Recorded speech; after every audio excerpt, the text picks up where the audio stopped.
दूसरा वैष्णव का प्रश्न है कि सूतक में क्या क्या करना चाहिए और पुस्तक एवं माला को क्यों नहीं हम छू सकते। तो उनका प्रश्न ये सूतक पिंडरू रिलेटेड भी मुझे बहुत से क्वेश्चन आए हैं, बहुत प्रश्न आए हैं। और वो मैं आपको उस चीज के लिए भी एक चीज कहना चाहूंगा कि निर्भय राम कृत आशौच निर्णय नाम की एक बहुत छोटी सी, समझिए करीबन 30-35 पन्ना की ही पुस्तक नाथद्वारा विद्या विभाग छापता है। नाथद्वारा में आप जब दर्शन करने जाएं श्रीनाथ जी कृपा से, सौभाग्य से, तो वहां से निर्भय राम भट्ट कृत आशौच निर्णय नाम की सुसांप्रदायिक आचार विचार की ये आशौच निर्णय की आप छोटी सी पुस्तिका जरूर लेके आए। उसमें जनना शौच और मरना शौच से रिलेटेड बहुत से छोटे बड़े निर्णयों को बहुत वन लाइनर्स में बताया गया है। और वो इतनी ज्यादा उपयोगी है कि जिनकी वास्तव में अभी भी धर्मनिष्ठा जिनकी है कि हाँ सूतक पिंडरू अटकाव इनको तरीके से पालना चाहिए घर में, इससे हमारी संपदा, श्री, समृद्धि, सुख, शांति, पवित्रता, शुचिता ये सब घर में बनी रहती है, आध्यात्मिकता का वास रहता है। ऐसा जिनकी अभी भी श्रद्धा है उन लोगों को जरूर वो ग्रंथ अपने घर में बसाना चाहिए। निर्भय राम भट्ट कृत आशौच निर्णय, उससे छोटे छोटे बहुत से प्रश्नों का आपका पर्सनल समाधान होगा। दूसरा, ये जो एक प्रश्न कह रहे हैं कि हम सूतक के दिनों में माला और पुस्तक को अर्थात पाठ की पुस्तक को और माला जी को क्यों नहीं छू सकते, उसका साधारण सा कारण है कि जब हमारे यहाँ दशरात्रि का, त्रयोदश रात्रि का या षोडश रात्रि का हमारे यहाँ पे सूतक होता है तब घर में प्रेत का वास माना जाता है। जब प्रेत का वास घर में हो, देखो ऐसा है ना, जब कोई व्यक्ति मरता है तो मरने के बाद वो जब तक उसका शरीर रहता है, पार्थिव शरीर जब तक विद्यमान रहता है तब तक हम उसको कहते हैं मृतक। वो पार्थिव शरीर से है, अभी भी मृतक है। लेकिन जब उसका दाह संस्कार हो जाता है तो उसके द्वादशा के दिन, 12वें दिन पिंड संयोजन तक उसकी जो अवस्था रहती है वो प्रेत की अवस्था रहती है। और जो प्रेत की अवस्था रहती है वो प्रेत कहाँ जाएगा, तो प्रेत अपने परिजनों के पास ही जाता है। वो अपने परिजनों को ही रोता, बिलखता, दुखी और हर प्रकार से देखता है किसको दुख है नहीं है, मेरे होने नहीं होने के विषय में कौन क्या सोच रहा है, ये प्रकार का चिंतन प्रेत उनके आसपास बैठा बैठा करता रहता है। और जीवन में देखता है कि मैंने किन लोगों से कितना व्यर्थ प्रेम किया, ये लोग तो 5 दिन में सब भूल गए, तो इत्यादि बहुत सी मतलब चीजों को लेके प्रेत उस समय घर में ही होता है। इसलिए जब प्रेत का वास दशरात्रि वालों के यहाँ हो, त्रयोदश रात्रि वालों के यहाँ, षोडश रात्रि वालों के यहाँ हो, तो उनको अपनी आध्यात्मिक वस्तुओं का स्पर्श नहीं करना चाहिए।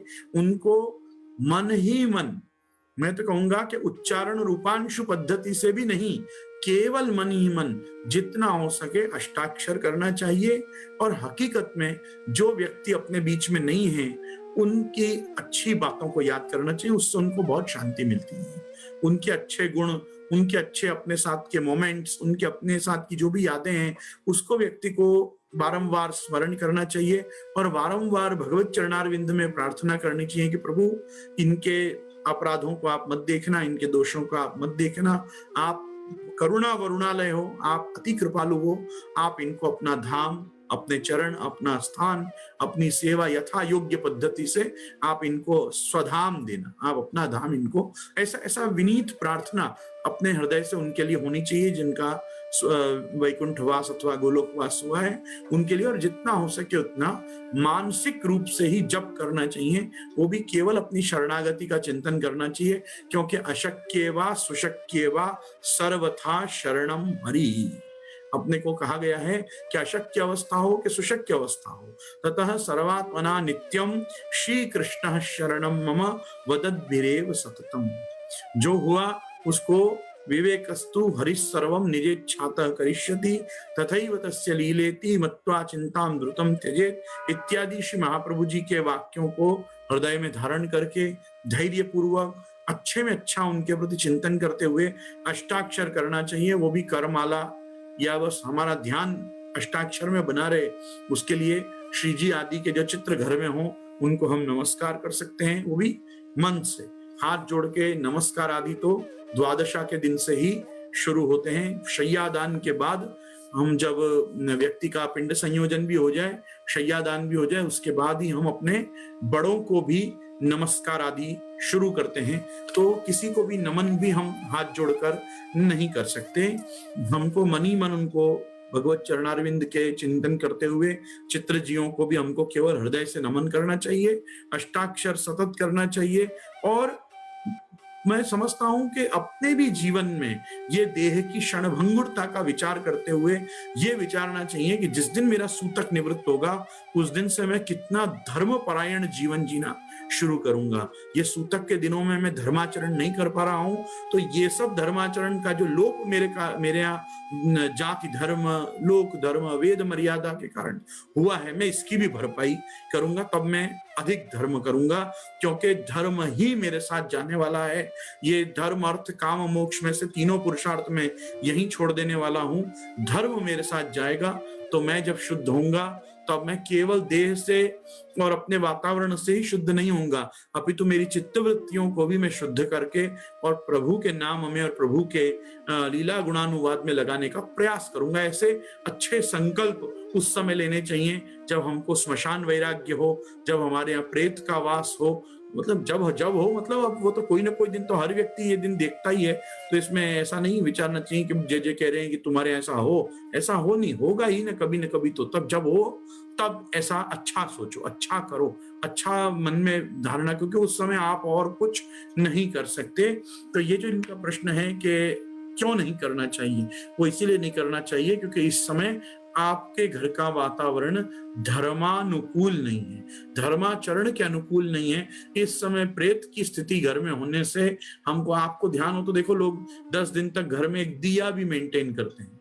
एक पहले दिन से लेके दशा का घाट जब तक नहीं करके आते हैं तब तक एक दीपक भी मेंटेन किया जाता है। क्यों? क्योंकि वो दीपक ज्योति में वो प्रेत आके बैठता है और वो दीप ज्योति जैसे टिमटिमाती रहती है वैसे वो भी घर में बैठा बैठा देखता रहता है अपने स्वीय जनों को, परिजनों को। तो प्राचीन पद्धति ये सब रखी जाती थी।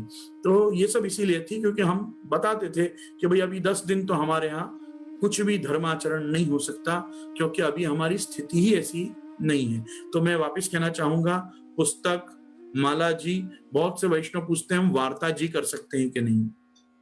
आपको 10 दिन या 13 दिन या 16 दिन धर्म से वंचित रखा गया है तो चुपचाप 16 दिन बैठे रहो, मत बहुत ज्यादा वैष्णवता का उबाल लाने की कोशिश करो। और वैष्णव ने खास कहा है कि एक सत्संग में सुना है कि श्रीनाथ जी बाबा मैदा की सामग्री नहीं अरोगते। और ये सत्संग में जब प्रश्न आया है तो ये बड़ा अच्छा प्रश्न आया है, और ये एक सत्य हकीकत भी है कि श्रीनाथ जी बाबा मैदा की सामग्री नहीं अरोगते। श्रीनाथ जी में जितनी सामग्री आती हैं वो प्रायः करके आटा और बेसन प्रधान ही ज्यादातर आती हैं। हमने अपने 38 साल के जीवन में मैदा की बनी हुई कोई सामग्री का प्रसाद अब तक हमने भी नहीं लिया। मैं ऐसा दावे के साथ नहीं कह सकता कि मैं 360 दिन जैसे संवत्सर से संवत्सर श्रीनाथ जी में रहा हूं, लेकिन हाँ, बचपन से लेके अभी तक में जन्माष्टमी और दिवाली के अलावा प्राय सभी उत्सव श्रीनाथ जी में, नवनीत प्रिया जी में करने का सौभाग्य मिला है कभी न कभी। तो मैंने कभी मैदा की बनी हुई सामग्री का महाप्रसाद मैंने तो नहीं लिया। और बड़ों के मुख से, परंपरा से भी यही सुना है, वहां के सेवक टहलुआ भी हमको यही बताते हैं कि श्रीनाथ जी बाबा, श्री नवनीत प्रिया जी, आप मैदा नहीं अरोगते। और उसका साधारण सा कारण यह है कि अभी मैंने कल परसों ही ये चीज को जाना, जब ये प्रश्न मेरे पास आया कि जब हम मैदा बनने की प्रोसेस देखते हैं तो कहीं ना कहीं गेहूं को पानी में पलाड़ना पड़ता है। और क्योंकि गेहूं को पानी में डाल के उसको और फुला के नरम करके फिर उसका सत्व उसके अंदर से आटा निकालते हैं, मतलब ये कहते हैं ना वो कहावत में कि गेहूं के साथ घुन भी पिसता है, तो वो घुन को अलग करना और गेहूं को अलग करना, उसी से मैदा की उत्पत्ति होती है। तो मैदा प्रोसेस्ड ढंग से बाहर निकालने में कहीं ना कहीं उसको जल से खासा करना, जल में भिगो के रखना इत्यादि प्रोसेस होने के कारण मैदा अपने आप में छुआ हुआ माना जाता है। अपरस की दृष्टि से गेहूं के जैसी विशुद्धता मैदा में नहीं होती, इसलिए मुझे जहां तक ध्यान है श्रीनाथ जी मैदा नहीं अरोगते।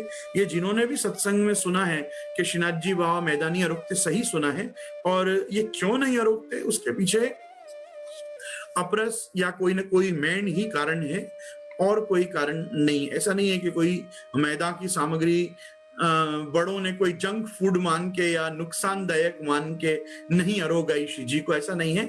उसका प्रोसेस ही अपरस की दृष्टि से, मेन मर्यादा की दृष्टि से सही नहीं है, इसलिए नहीं अरोगते। जैसे आपको याद होगा, अभी की परिस्थिति तो मुझे भी नहीं पता, लेकिन प्राचीन काल में वैष्णव जब ब्रज में जाते थे तो ब्रज से ही चिवड़ा, ममरा, पवा, वो भी खास करके गुसाई पेड़ा वाले के यहाँ से, क्योंकि वहां उनको अपरस की दृष्टि से आज्ञा मिली हुई थी कि आप मर्यादी वैष्णवों को भी उपयोगी ऐसा पवा, ममरा इत्यादि आप रख सकते हैं और यहाँ से आप उनको दे सकते हैं। तो काफी वैष्णव जब ब्रज में जाते थे तो मथुरा में से वो मर्यादी मतलब अपरस में बना हुआ पवा, ममरा और चिवड़ा, वड़ी, तिलवड़ी, ढेबरी जिनको कहते हैं, वो सब, ये सब पदार्थ वहां ब्रज में से एक या दो ही जगह से, मथुरा और गोकुल में से ही परचेस करके लाते थे अपने घर में, ठाकुर जी को उगाने के लिए भी और खुद भी खाने के लिए, क्योंकि वहां वो अपरस की दृष्टि से व्यवस्थित बनता था।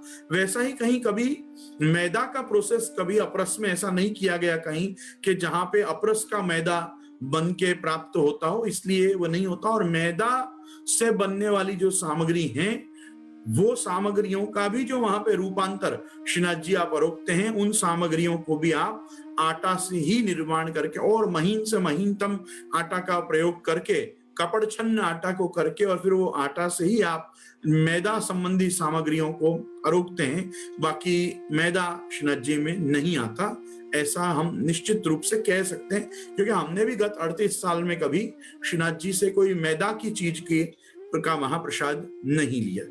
तो ये इस प्रश्न को अभी हम यहीं तक रखते हैं। लेकिन मैं आपको ये चीज जरूर कहूंगा कि वैष्णव मैदा की सामग्री अरोगा सकते हैं कि नहीं, ऐसा अगर कोई प्रश्न हो तो मैं कहूंगा कि हाँ, जरूर अरोगा सकते हैं। अपने यहाँ तो काफी चीजें ठाकुर जी चंद्रकला, सूत्र फेणी से लेकर बहुत सी चीजें ठाकुर जी मैदा की ही अरोगते हैं। तो मैदा सेवा में नहीं चलता, ऐसा इस उत्तर से न लिया जाए। हाँ, इनका प्रश्न विशेष करके श्रीजी नवनीत प्रिया जी से जुड़ा हुआ रहा है, तो हम ये कहेंगे कि हाँ, श्रीजी नवनीत प्रिया जी में मैदा आता नहीं देखा गया। फिर भी इसके लिए विशेष जानकारी तो हम एक बार वहां पे चल के, और खास आप वहां के आचार्य बालकों से अथवा वहां के प्रधान सेवक टहलुआओं से पूछें तो हमको कुछ विशेष जानकारी मिल सकती है कि पर्टिकुलरली क्यों मैदा का ही निषेध है। तो इस चीज को हम यहाँ रखें।